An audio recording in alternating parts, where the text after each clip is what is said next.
sun glinted off the placid Aegean Sea, turning the wake of the MS Serenity into a churning ribbon of diamond dust. On board, 500 souls drifted in a state of blissful suspension, insulated from the cares of the world by the liner's sheer opulence. They were a cross-section of humanity, honeymooners from Ohio stealing kisses by the railing, a German family laughing over a game of shuffleboard, a retired professor from Kyoto sketching the distant, hazy outline of an island. They were bound by nothing but their shared pursuit of leisure, unaware that they were about to be bound by terror. The takeover was not a chaotic smash and grab by common pirates. It was a symphony of brutal efficiency. Men in sterile black tactical gear, their faces obscured by smoked visors, emerged from nowhere. They moved with the chilling synchronicity of a wolf pack, neutralizing the ship's small security detail with silenced pistols and securing the bridge in under 90 seconds. There was no shouting, only the clipped, cold commands of a single leader and the sudden, sharp gasps of passengers herded like livestock into the grand ballroom. The ship, a floating testament to freedom and luxury, became a high-tech prison in the middle of the sea.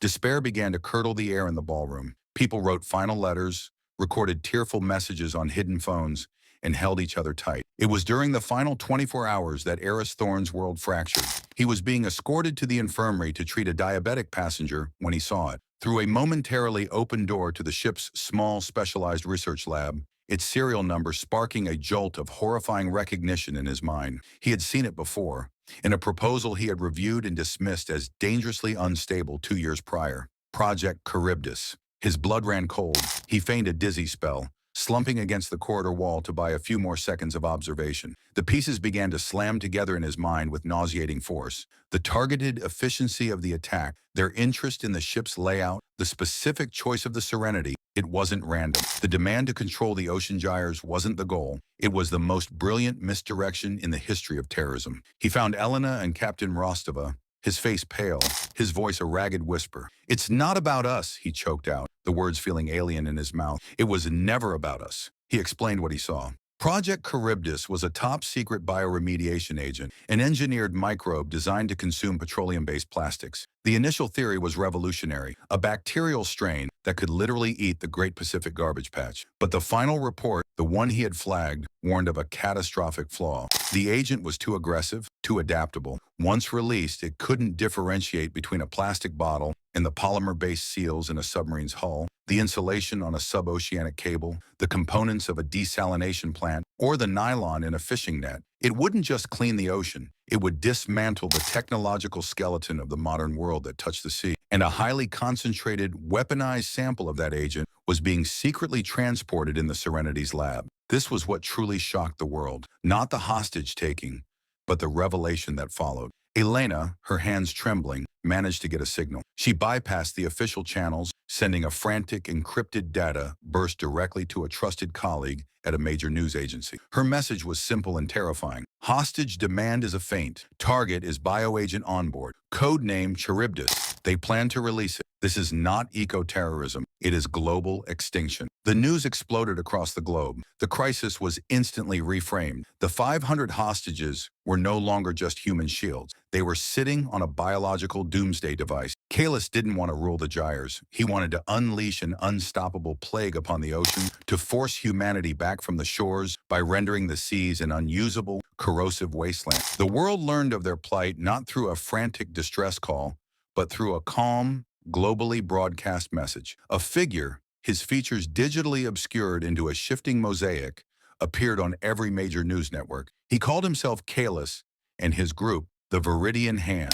Their demand was as grandiose as it was insane. "The age of industrial poison is over," the synthesized voice declared. "The nations of the world will publicly confess their ecological crimes. You will cede all sovereign claim to the 5 great ocean gyres, placing them under our permanent stewardship. You have 72 hours. If you fail, the MS Serenity and all 500 souls aboard will be delivered to the depths." The declaration sent a seismic shock through the halls of power. It was terrorism of a new, terrifying breed. Abstract, ideological, and absolute.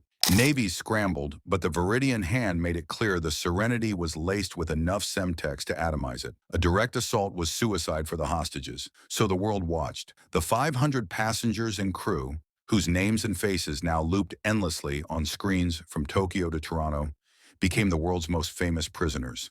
Their fate debated in the UN while they starved and sweated in a floating ballroom. Among the captives was Dr. Eris Thorne, a marine biologist whose life's work was the study of microplastic pollution in the very ocean gyres the terrorists demanded. The irony was a bitter pill he swallowed every waking moment. He was a man of science, of observable facts, and this situation defied all logic. He watched the Viridian hand with a scientist's eye, noting their discipline, their advanced equipment, their unnerving calm. These were not mere fanatics. They were true believers, soldiers in a war he hadn't known was being fought. He wasn't the only one observing.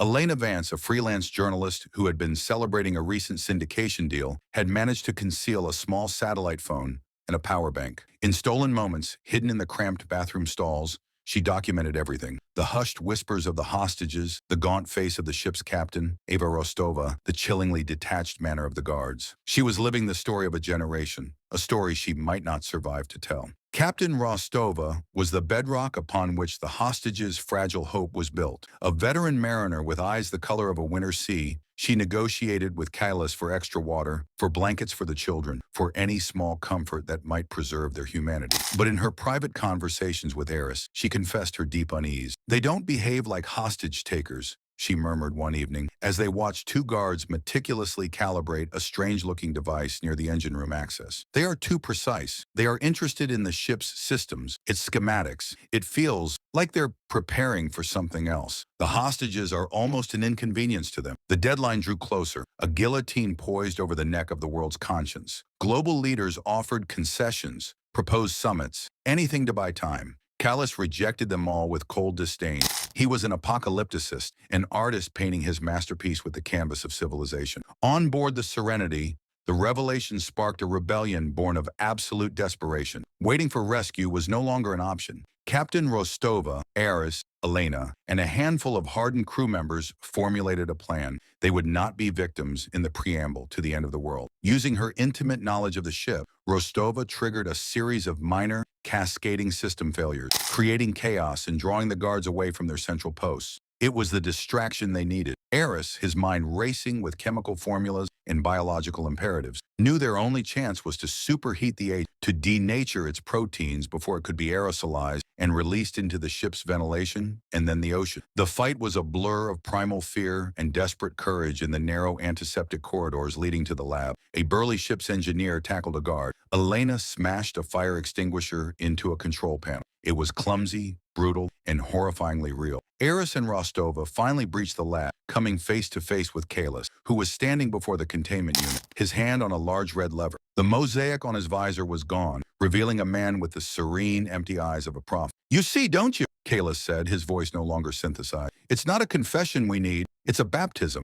a cleansing." He pulled the lever. As alarms blared and a fine mist began to hiss from the containment unit, Captain Eva Rostova made her final command decision. She shoved Eris back out of the lab, slamming the heavy airtight door shut just as the locking mechanisms engaged. Through the small porthole window, Eris saw her, not with fear, but with grim resolution. She ignored Kalis, who was now screaming in triumph, and smashed the emergency fire suppression button on the wall. There was a deafening roar as the room was instantly flooded with halon gas, a chemical designed to extinguish any fire by displacing all oxygen. Eris watched in horror as Kalis clawed at his throat, his triumphant scream turning into a silent, strangled gasp before he collapsed. He saw Captain Rostova, standing tall for a final second before she too succumbed, her sacrifice a final, silent act of defiance. She had neutralized the terrorist, the agent, and herself in one heroic, heartbreaking moment. Seconds later, the ship shuddered as explosions rocked the hull. Not the massive charges of the Viridian hand, but the precise, surgical breaching charges of a special forces team. Armed with the new intelligence from Elena's message, they stormed the ship. Their mission no longer rescue, but containment. They found the remaining terrorists confused, their leader silent, their doomsday weapon inert. They disarmed the scuttling charges with less than a minute to spare. The surviving hostages of the MS Serenity were brought out onto the deck, blinking in the harsh light of the setting sun. their faces streaked with tears and grime. They were alive. The world was safe, but it was a world forever changed. A world that had stared into the abyss of a new kind of terror.